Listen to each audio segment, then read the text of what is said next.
也来讲到日本传统的文化，真侪人拢会想到日本的歌团。要做歌团其实无简单，上无就要训练10天。即摆伫东京有一场活动，是请百外个乐团来公演1礼拜，要互大家看到日本传统文化迷人的所在。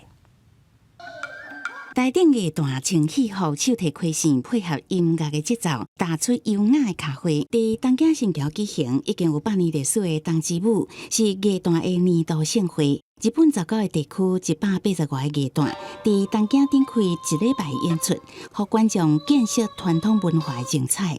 今回100回を迎えるにあたって、よそ土地、いろいろな土地の方を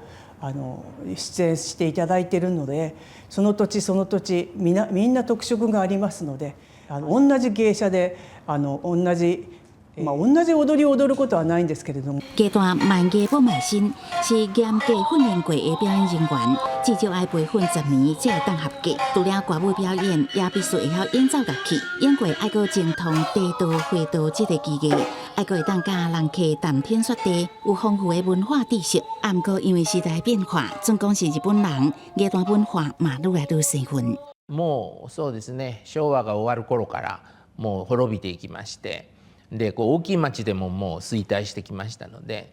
全くもう実態が一般の人には分かんなくなって。演过一寡正常宴会会选伫高级的传统餐厅举行，乐团表演是一定爱有的戏出，